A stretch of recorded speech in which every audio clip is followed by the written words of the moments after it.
नमस्कार, NDTV India पर आपका स्वागत है। मैं हूं मनोरंजन भारती। किसानों का आंदोलन लगातार जारी है। किसान अपने मांग पे अड़े हुए हैं। तो अब कल बातचीत होनी है और बातचीत के पहले जो कृषि मंत्री है उन्होंने एक बयान दिया। उन्होंने कहा है कि प्रधानमंत्री पर किसी का दबाव काम नहीं करेगा। तो ऐसे हालत में जो कल बातचीत होने वाली है कृषि मंत्री और किसानों का, आप समझ सकते हैं कि उसका नतीजा आपको मालूम ही है। और इन सब चीज़ों पर बातचीत करने के लिए हमारे साथ हैं मनप्रीत बादल हैं, वित्त मंत्री पंजाब के। आपका बहुत बहुत शुक्रिया सर, आपने वक्त निकाला हमसे बातचीत करने के लिए। लेकिन सबसे पहले जब पंजाब की बात करते हैं तो ये जो खबर आई है कि करीब 1400-1500 टावर जो हैं एक पर्टिकुलर जो है मोबाइल कंपनी के, उसको किसानों ने बंद कर दिया है। इसका क्या असर पड़ा है सर? सबसे पहले तो आपके सारे सुनने वालों को मेरी तरफ से प्यार भरी सत श्री अकाल, नमस्ते और आदाब। और जहां तक आपके सवाल का तल्लक है कि पंजाब में कुछ लोगों ने, कुछ ऐसे अनासिर थे जिन्होंने मोबाइल टावर्स को नुकसान पहुंचाया है, तो मैं बड़े वाज़ेह तौर पे और एक बड़ी जिम्मेवारी से आपको बताना चाहता हूं कि जो सरकार का बुनियादी फर्ज है वो है कि लोगों की जान, माल और इज्जत की हिफाजत करना। और हमने पिछले 2 दिनों में बड़ी सख्ती से खबरदार किया है उन अनासर को जो लोगों के कारोबार या जायदाद को कोई नुकसान पहुंचा रहे हैं। और पुलिस को भी सीएम साहब ने बड़ी सख्ती से हदायत की है कि ये जो अनासर हैं इनको कानून के शिकंजे में लिया जाए। और मेरा अपना मानना है कि जो किसान संगठन हैं, जो किसान तंजीमें हैं पंजाब की, और उनको 1 महीना हो गया है दिल्ली बॉर्डर पे एहतजाज करते हुए, और अगर दिल्ली में ये पुरअमन एहतजाज कर रहे हैं तो कोई वजह नहीं है कि पंजाब में किसी का नुकसान हो। तो मेरे ख्याल से तो ये जो किसान मूवमेंट है उसको बदनाम करने की कोशिश है। और हम फिक्रमंद हैं क्योंकि हमारे पंजाब में जो हमारे बच्चे हैं जिनके बोर्ड के एग्जाम आ रहे हैं, और बच्चों के अलावा जो हमारे वर्किंग प्रोफेशनल्स हैं जो घर से काम करते हैं, अगर मोबाइल सर्विसेज अगर ये डिसरप्ट हो गई, ये टेलीकॉम सर्विसेज, तो इन पे बहुत बड़ा असर पड़ने वाला है। तो हम अपने जो हमारा जो फर्ज है उससे हम बड़ी अच्छी तरह आगाह हैं।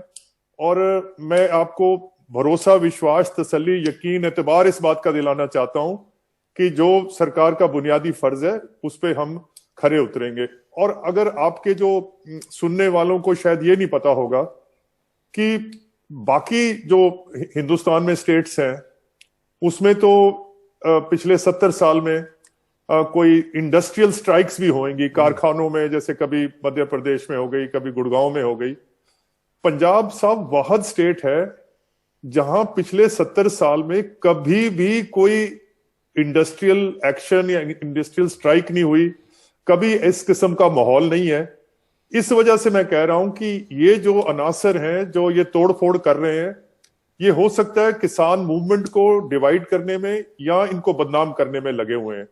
ऐसे किसान जत्थेबंदियों ने अपील करी है जी कि हमारे नाम पे अगर ये कोई कर रहा है तो गलत कर रहा है। बादल साहब, कुल करीब बताया जा रहा है कि 9000 के आसपास टावर हैं पंजाब में, जिसमें 1500 को नुकसान पहुंचा है। आपने सही फरमाया, मुख्यमंत्री ने बड़े सख्त लहजे में इनको चेतावनी दी है। तो उन टावरों की सुरक्षा के लिए क्या कोई विशेष प्रावधान कर रही है सरकार? सर, मुझे लगता है कि ये जो पहले 1-2 दिनों में नुकसान हो गया, क्योंकि किसी को ये तो दिलो दिमाग में ये खबर ही नहीं थी कि इस किस्म का कोई हो जाएगा। पर अब ये क्योंकि सरकार के नोटिस में भी आ गया और हमें इसकी शिद्दत का भी पता है कि इससे पंजाब का नुकसान होने वाला है, तो आइंदा जो है जो बकाया रह गए उनमें नुकसान नहीं होने देंगे। और जहां थोड़ा बहुत नुकसान हुआ भी था वो उनमें मुरम्मत वगैरह या जो इलेक्ट्रिसिटी के जो ट्रांसफार्मर्स हैं वो बंद कर दिए गए थे, वो चालू भी कर दिए गए हैं।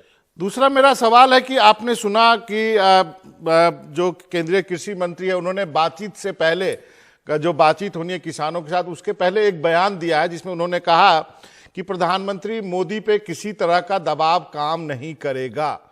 आपको लगता है क्या ये उचित है एज ए कृषि मंत्री जिनके साथ किसानों की बातचीत है होनी है, उससे पहले इस तरह का बयान देना?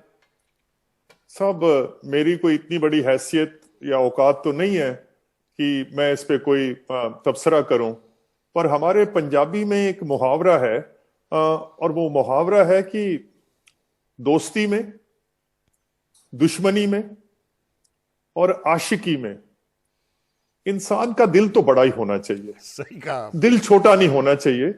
और जो सरकार होती है वो माँ बाप की हैसियत रखती है, और जैसे माँ बाप को अपनी औलाद का फिक्र होता है, सरकार को अपनी कौम का फिक्र होता है। और मुझे लगता है कि इस मसले में सरकार को कुछ पेशकदमी या कोई बड़ा दिल दिखाने की जरूरत है। और शायद आपके सुनने वालों को अगर ये ना पता हो कि आज से 2 महीने पहले, मनोरंजन जी, एक इंटरनेशनल सर्वे आया था, उसको जो ग्लोबल हंगर इंडेक्स है जी, तो वो 107 मुल्कों में से हिंदुस्तान का जो नंबर था वो 94 नंबर पे था। तो जो फूड सिक्योरिटी के एतबार से कि इथोपिया जैसे मुल्क जहां पर इतने बड़े बड़े अकाल पड़े हैं, वो भी हमसे आगे निकल गए। 1-2 मुल्क होंगे जैसे कोई अफगानिस्तान या कुछ एक आधा मुल्क जो पीछे हैं। 70 साल से ये बड़े सुथरे ढंग से जो हिंदुस्तान की फूड सिक्योरिटी और नेशनल सिक्योरिटी में कोई ज्यादा फर्क नहीं होता। हम इतनी बड़ी फौज रखे हुए हैं और हर साल उनके लिए गोली सिक्का खरीदते हैं, टैंक खरीदते हैं, हवाई जहाज खरीदते हैं, इसलिए नहीं कि रोज इसकी लड़ाई की जरूरत पड़ती है, पर खुदा न ख्वास्ता कभी जरूरत पड़ जाए तो हमें तैयारी रहनी चाहिए। आज हिंदुस्तान की आबादी 1.3 अरब है। अगर कोई हार्वेस्ट फेलियर हो गया पंजाब हरियाणा से खास करके, आपकी जेब में पैसे भी हों तो इतना अनाज जो आलमी मंडी में आपको बरामद नहीं कर सकेंगे जितनी हमारी आबादी है। मेरा एक सवाल था सर, बादल साहब, मैंने एक वीडियो देखा, आपने हरियाणा के लिए एक अपील जारी की थी, उसकी आवश्यकता क्यों पड़ी आपको? क्या आप लोगों के दिमाग में या जो पंजाब के किसान हैं उनके दिमाग में यह था कि हरियाणा सरकार ने जैसा बिहेव किया वैसा हरियाणा के किसान भी करेंगे? नहीं, बिल्कुल नहीं, बिल्कुल। 1 महीने के बाद एक किसानों के जो हरियाणा के जो लोग हैं, उन्होंने पंजाब के लोगों का दिल नहीं, हमें तो उन्होंने खरीद लिया, क्योंकि अपने बच्चों का पेट काट कर, अपने बच्चों का दूध और रोटी जो है, जो सत्याग्रह किसान कर रहे हैं, उनको वहां लाके पेश करते हैं लंगर में। तो मैंने तो यही बोला था कि अगर भगवान ना करे कभी हरियाणा पे बुरे दिन आ जाएं, तो ये बताने के लिए कि पंजाब जो है, पंजाब की छाती आगे होगी और हरियाणा को हम पीछे अपने छुपा लेंगे, क्योंकि हमारा छोटा भाई है। और हरियाणा ने एक छोटे भाई का जो फर्ज होता है या माँ के दूध का कर्ज होता है, वो बहुत बढ़िया निभाया। तो हम तो पंजाबी जो है एहसान फरामोश कौम नहीं है। हरियाणा के लोगों ने एक बहुत बड़ा एहसान हमारे पे कर दिया है। जो हमारे जो सत्याग्रही हैं उनको उन्होंने अपने पलकों पे बिठा लिया। और ये इस बात का वहम नहीं है। हम तो पंजाब हरियाणा 1967 तक तो एक ही सूबा थे, तो एक जड़ के 2 तने हैं, एक माँ के 2 बेटे हैं, और उन्होंने छोटे भाई का फर्ज अदा किया है, उसके लिए हम उनका धन्यवाद किया, इससे ज्यादा कुछ नहीं था। बादल साहब, एक अंतिम का सवाल है, ये आंदोलन टूटेगा कैसे? मतलब इसका कोई हल आप देख रहे हैं? आप भी तो एक सरकार में हैं, आप भी डील करते हैं इस तरह के चीजें, क्या कोई आपको लगता है कि कोई ब्रेक थ्रू होने वाला होगा? सब छोटा मुंह और बड़ी बात।